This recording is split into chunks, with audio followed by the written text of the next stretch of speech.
Assalamu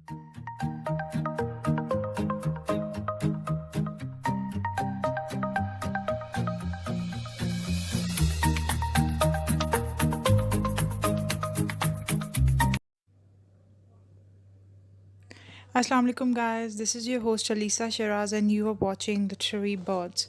So guys, today's topic is really very crucial and it's about idealism and realism.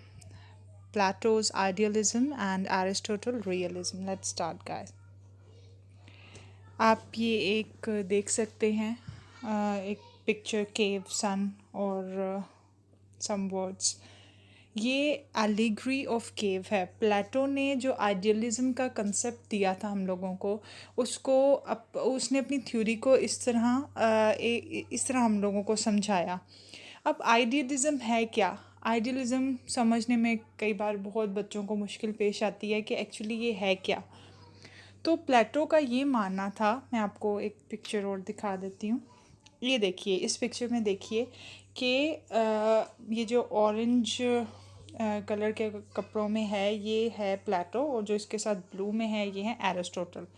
आप देख सकते हैं कि एरिस्टोटल का हाथ जो है वो ज़मीन की तरफ इशारा कर रहा है जबकि प्लेटो का जो इशारा है वो आसमान की तरफ है, यानी ऊपर की तरफ। वो आइडियलिस्ट था, यानी उसने कहा था, प्लेटो का ये मानना था कि जो रियल वर्ल्ड है वो जो खुदा के जहन में जो वर्ल्ड था, जिस तरह सन है, मून है, इस तरह जो रियल वर्ल्ड था, the real world exist beyond the actual world, beyond the physical world in which we are living right now. और एरिस्टोटल का ये कहना था, प्लेटो ने कहा था कि जो आइडियल वर्ल्ड है वो कहीं और है, जैसे जन्नत और दोज़ख का जो कॉन्सेप्ट है। जबकि एरिस्टोटल ने कहा था नहीं, प्लेटो ने कहा था कि ये जो दुनिया है जिसमें हम रह रहे हैं, ये जो फिज़िकल वर्ल्ड है हमारा, ये जो जिसे हम रियल वर्ल्ड कहते हैं, ये इसकी जो दर हकीकत ये जो है वो इमिटेशन है उस वर्ल्ड की। जो हकीकत में जो वर्ल्ड है वो कहीं और है, ये जस्ट मेयरली एन इमिटेशन है। और प्लेटो ने कहा, एरिस्टोटल ने कहा नहीं, ये जो वर्ल्ड है जिसमें हम रह रहे हैं ये एक्चुअल वर्ल्ड है। इसलिए इन दोनों का कॉन्ट्रडिक्शन पाया जाता है इन दोनों फिलॉसफीज़ में। मैं आपको समझाती हूँ। अब यहाँ से आप देख सकते हैं केव, इसमें जो 3 दिखाए थे प्रिजनर्स, कैदी जो थे, इसमें क्लियर है गाइस। यहाँ से देखिए, ये 3 कैदी जो कि चेनों में बंद हैं, इनके सामने कुछ इमेजेस आ रहे हैं। पीछे जो एक कॉरिडोर समझ लें, जिस तरह आग के शेडो से आग से कुछ शेडो बने, 2 आदमी जो पीछे अपने सर के ऊपर कुछ स्टैचूज़ उठाए हुए लेकर जा रहे हैं। आग के शेडो से उनके जो स्टैचूज़ के जो इमेजेस हैं वो उन प्रिजनर्स के सामने शो हो रहे हैं, जिससे वो समझते हैं कि ये हमारा एक्चुअल वर्ल्ड है, यानी यही है जो हम लोग देख रहे हैं।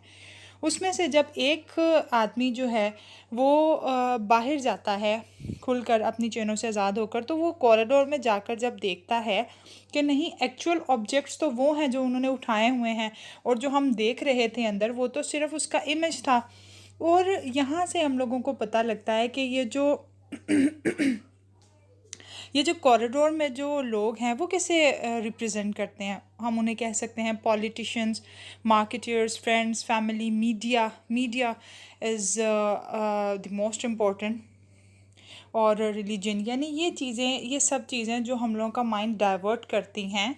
और फिर जब वो जाता है उसे क्या पता चलता है कि अब एक गार का यानी बाहर जाने का भी रास्ता है। वो चलता है, जाता है, जब वो स्टेप आउट करता है केव से बाहर, तो वो जाके सरप्राइज़ हो जाता है जब वो देखता है जो उसने ट्री और डक को स्टैचू में देखा था, वो जब देखता है कि ट्री एक्चुअली एक चीज़ है जो कि उन सबसे बेहतर है। फिर वो सूरज को देखता है, सूरज को वो सिंबलाइज़ करता है फायर से, जो उसने देखी, जो उन चीज़ों का शैडो प्रिजनर्स के आगे शो कर रही थी।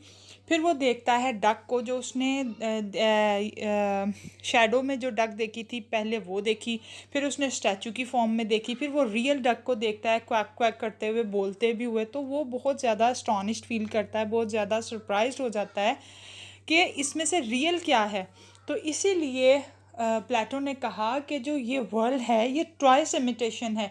जो आप पोइट्री को उसने ट्वाइस इमिटेशन बताया कि जो आइडियल वर्ल्ड है वो तो कहीं और है। फिर सबसे पहले तीन चीज़ों में डिवाइड किया जाता है।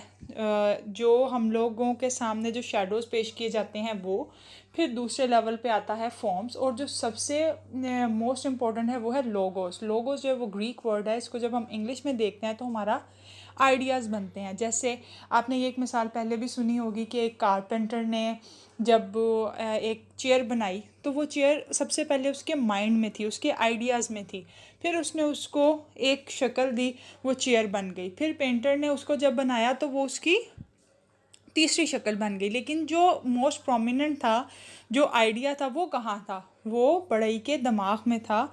उससे फिर उसने उसको बनाया, उसको फॉर्म किया, फिर उसके बाद उसको लोगों ने देखा, और फिर पेंटर के पास जब पेंटर आता है, जब उसको पेंटर पेंट करता है तो वो उसको तीसरी शक्ल दे देता है। तो जो मेन आइडिया था वो कहाँ था? वो बढ़ई के दिमाग में था। लेकिन एरिस्टोटल ने इसको कंडेम किया। उसने कहा कि जब ये आइडियल वर्ल्ड में ही रहेगा तो हमारे सामने कैसे शो होगा? आइडियल वर्ल्ड तो उसी तक कन्फाइंड रहेगा ना, बढ़ई के दिमाग तक ही। वो जब तक है, हो सकता है कुछ अरसे बाद वो उसके दिमाग से निकल जाए, तो उसका क्या फ़ायदा? वो तो यूज़लेस हो गया। तो जब तक वो चीज़ आइडिया से निकल कर बाहर नहीं आएगी, जब उसको फॉर्म में नहीं लाया जाएगा, तब तक वो हमारे लिए यूज़लेस है। ये उसने कंडेम किया था, और इसके अगेंस्ट उसने अपनी बातों में बयान किया था कि जो आइडिया है, idea is not a perfect thing, realism is the perfect thing. तो ये कॉन्ट्रडिक्ट है इन दोनों की बातों में।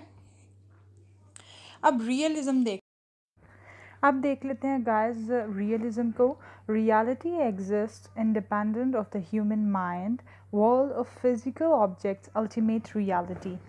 और एरिस्टोटल का क्या मानना था? एरिस्टोटल का मानना ये था कि जो रियलिटी है वो एक्चुअल वर्ल्ड में है। जो फिज़िकल वर्ल्ड है, जो फिनोमिनल वर्ल्ड है, वही हमारी रियलिटी है, जबकि आइडियाज़ जो हैं उस तक हमारी एक्सेस नहीं है।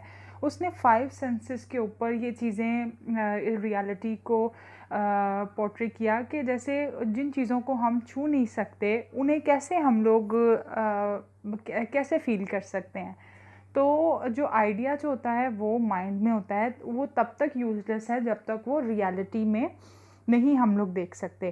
प्लेटो वॉज एन आइडियलिस्ट, और he believe that the phenomenal world is but an objectification of the ideal world. तो उसी को आगे से डिफेंस किया एरिस्टोटल ने। The world of ideas is real, the phenomenal world is but a shadow of the ideal reality. और उसने कहा कि जो प्लेटो ने कहा कि ये जो वर्ल्ड है ये जस्ट एन इमिटेशन है और शैडो है आइडियल वर्ल्ड का, जो कि अल्लाह पाक के जहन में था या रब के जहन में था। उसने फिर इस चीज़ को उतारा, और ये सब जो है वो इमिटेशन है, और हम लोगों को आइडियल वर्ल्ड के बारे में सोचना चाहिए। और इसीलिए उसने कहा कि ये जो वर्ल्ड है ये अनरियल है। जबकि एरिस्टोटल ने कहा on the other hand that Aristotle believed in the reality of the world of the senses. उसने सेंसेस को इस पे परखा, और उसने कहा वो चीज़ें, उसने चीज़ों को उठा उठा के बताया कि देखो इसे मैं देख सकता हूँ, टच कर सकता हूँ, ये मेरा बेटा है, ये मेरा बेटा है,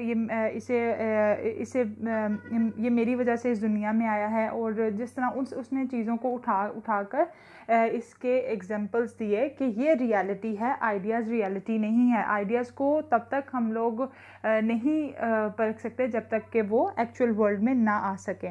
he thinks that this world is the real world. Thus, Aristotle moves from the real to the ideal, from the particular to the general. Aristotle ने ये जो दोनों थ्योरीज हैं ये एक दूसरे के साथ ही रह सकती हैं, इनमें से कोई एक भी कम हो तो गुजारा नहीं है। These both run parallel to each other. So guys, Aristotle believed that Aristotle moves from the real to the ideal, from the particular to the general, whereas Plato moves from the ideal to the real and general to the particular. ये guys था realism और idealism की theory के बारे में. Hope you enjoyed this lecture. And one thing more guys, I really don't know why my videos become blur on my YouTube channel. Maybe difficulty due to the internet, and I want to say that if you are facing any sort of difficulty due to the blur video, you can collect the same data, the same documents and slideshare from my Facebook page with the same title, Literary Birds. तो अगर आपको किसी किस्म की भी कोई difficulty पेश आ रही है, या आपको या you are not able to read the document, so you can collect the same things from my Facebook page. मैं से एज इट इज़ इसको अपने फेसबुक पेज पे भी शेयर कर दूँगी. तो guys, hope you learn something from this video, और आपके रियलिज़म और आइडियलिज़म से जो कुछ कॉन्सेप्ट्स थे क्लियर हुए होंगे. इंशाल्लाह नेक्स्ट वीडियो में एरिस्टोटल का डिफेंस ऑफ पोएट्री डिस्कस करेंगे. तब तक के लिए अपना ख्याल रखिए गाइस, और please don't forget to like, share and subscribe my channel literary birds. Take care guys. Allah हाफिज़.